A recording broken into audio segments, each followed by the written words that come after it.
Hello, everyone. This is Economic Forum, the program that highlights and looks at various sectors of the economy, be it mining, agriculture, tourism, whatever the case may be. And today we continue the focus that we've been having over the past few weeks, looking at issues to do with the different provinces of Zimbabwe. My name is Farai Mwakutuya. My guest today is the Permanent Secretary for Provincial Affairs and Devolution for Harare Metropolitan Province. Now, this is obviously one that many people will have their eyes on because it sits right in the capital city of Zimbabwe. Mr. Cosmas Chiringa, you are the Permanent Secretary. Thank you so much for joining us on Economic Forum. Thank you very much, Farai. Well, let's begin by that point I just made. You obviously are in, your province is in the capital city, Harare. Does that add an added weight of expectation on you? Sure, it does. Harare being one of the 10 provinces in the country, and we are right in the heart of the country. And we also boast ourselves as the heartbeat of the country. Harare, a provincial government and the national government, the line is very thin. But we are doing our best to make sure that we are seen as one of the provinces, the provincial government in the capital city of Zimbabwe. Talking about making those efforts, working hard, perhaps let's begin by looking at how you fared so far. Just general economic performance as a province, how are you doing? We have done quite a lot.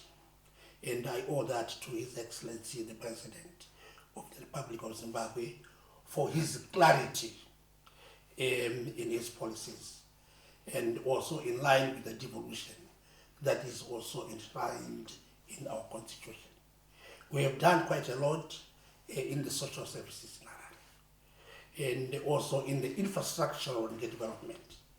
Any person who has stepped his foot in Harare has seen how this province has done in terms of the rehabilitation of roads in the CBD, the roads that leads to the provinces outside Harare, in the Mount Hampton area where we have our parliament, the road to Robert Mugabe International Airport has been upgraded, and also the infrastructural development that has also taken place there.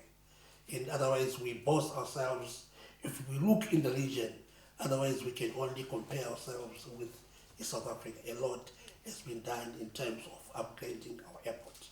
The road that links Harare, Zimbabwe with South Africa, where we have the bike bridge. Yes. The road has been upgraded.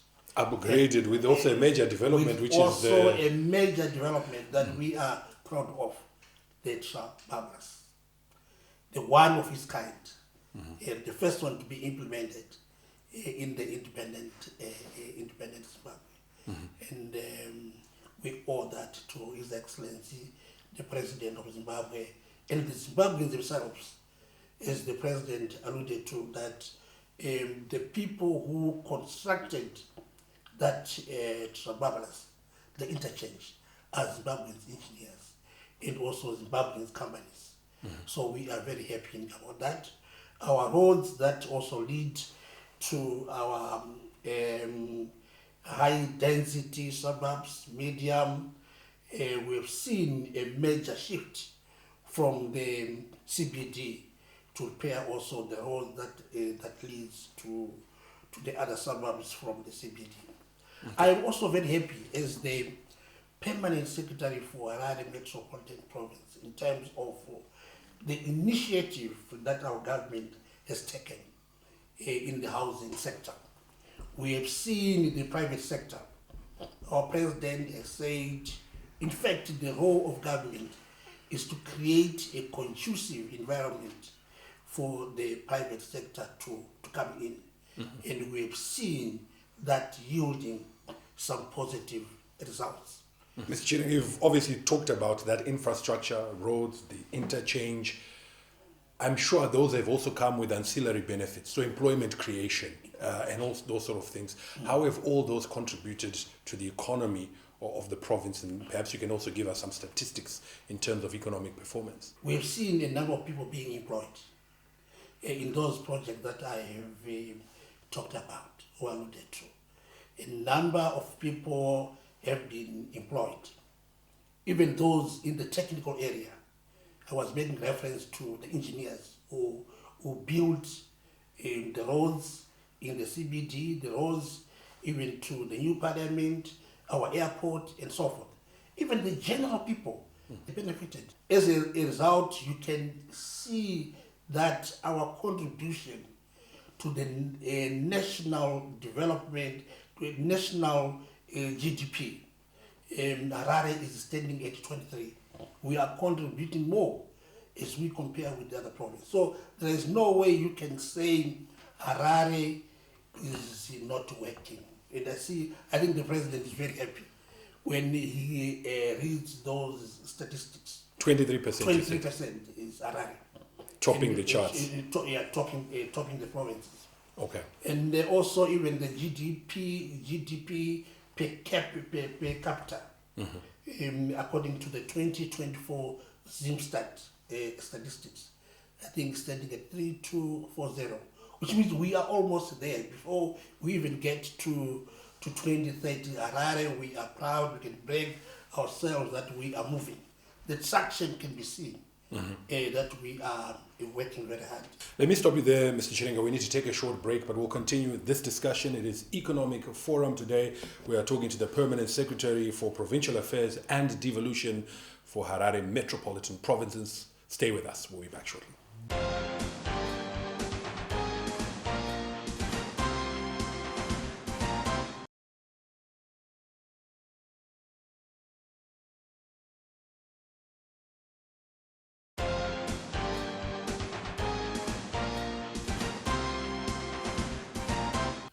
Welcome back. Thank you for staying with us. Economic Forum continues. Mr. Cosmas Chiringa, before we went to the break, you spoke about the issue of service delivery. And because you're in Harare province, we know that everyone wants to be in the capital city. Obviously, we know there's a lot of pressure for some of these services. Housing is one of them that you've spoken about. Could you tell us about how you are dealing or managing the demand for housing and the projects and developments that have taken place? The population of Harare currently is standing at 2.4 million people, which means the infrastructure that was put well before independence is not able to sustain or to carry the current population that is there. So what it means is that it is also a burden, a problem to the provision of social services in Harare.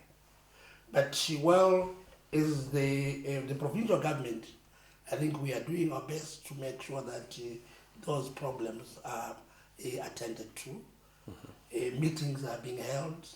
Myself as the permanent secretary, even my minister of state for Harare, Metropolitan province, so that we give the people of Harare the best service. In terms of the social services, under the Ministry of Labor and Social Services, also a department that falls under Harare Metropolitan Province and reports to the Minister of State. We have done quite a lot to protect the girl child, the children, to make sure that they are provided with the necessary facilities for them. Currently, we have about 1,555 children who were assisted under the Ministry of Labor and Social Welfare. And also under the PIM, because of the number of people that we have, parents who cannot afford to send their children to school. We have about 3,500 children going to school and whose fees has been paid under the Department of Labor and Social Services. I think we have done quite a lot to make sure that those children are assisted. Even our children who live in streets, we have also done quite a lot to make sure that we remove those children and take them to safer places. If I could come in there, Mr. Chiringa, again, as we talk about service delivery, one of the things that many people associate Harare with, and a big cry, has been the issue of refuse collection. Could you tell us about what's happening on that front? I think you agree with me what you see currently in Harare, that there is now a change. Mm-hmm. Although we are not at the level that we would have wanted, mm-hmm. but you can see that something is being done. Through the Honorable Minister of State for Harare Metropolitan Province, we actually introduced a system on your doorstep. It was an initiative which was also covered, where we are saying those who have businesses in Harare, they must make sure that they look after their premises. PS, perhaps give us an update on the Geo Pomona Waste Management Project. The coming in of Geo Pomona has seen the collection of garbage in Harare. Already underway. There are some places that we know that had heaps of these refuse to be collected, garbage to be collected. And we are seeing Geo Pomona from the time Geo Pomona was, the agreement was signed. They are collecting the garbage from our suburbs, and that has greatly improved the situation. As you move into the CBD currently, you can see that there is now a big change. Another issue that has troubled or has been a challenge in Harare is water provision. Could you tell us what you're doing to address that? Something is being done on water. I think we are all aware that Harare currently has some serious water problems. And the government and the Harare City Council and some private players have come together to make sure that they upgrade the water system in Harare so that our suburbs, as we are talking about investors coming to Harare, people cannot come and invest where there is no water. So something in agreement has been reached where there is going to be a refurbishment of the Morton Jeffrey. Government is also making some frantic efforts to make sure that we get water outside Harare Metropolitan Province, coming as far as Muchekeranwa, and also a dam that is about 50 or 60 kilometers away from Harare, to augment the water situation in Harare. And I also want to thank government for drilling boreholes to make sure that our people have water. Here in Harare, only from the government side, 346 boreholes were drilled by government. And we also have some private players who is also coming in, even individuals. The non-governmental organizations who have also come in to make sure that water is provided. Mm-hmm. But we are looking at the bigger picture to have water that will get to our people, even that will make us the efforts that our president is putting to lure investors. And I think you can also allow me to talk about the Sunway City, a special economic zone, where there are also plans to make sure that we upgrade the roads to the special economic zone. But I'm happy to report that ZESA has already upgraded the electricity so that the companies that are operating there, they have adequate electricity. And we hear that there are even plans that will that a road will be put that will link us with RIGM International Airport. From Sunway City. From the Sunway City. We need to take a short break and we'll continue this discussion. PS, a lot of developments and we want to come back and give them adequate coverage when we return from this break. It is Economic Forum. Stay with us.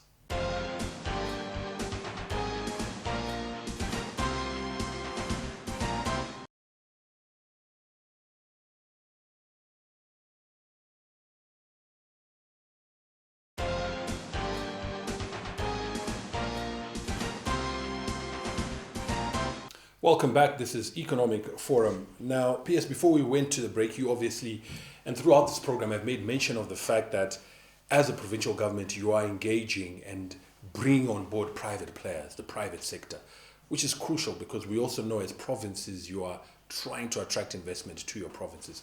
Perhaps you could tell us about, how that is going, that investment pitch, and what it is that you're offering investors when you are speaking to them, both local and international. We've engaged the Russian government. Harare Metropolitan Province is twinned with the Russian company, with the Russian region, who are also interested to come and invest in Harare and in the area of pharmaceutical. But we are still to finalize the deal. Now, we have also made some engagements in the area of provision of electricity through solar.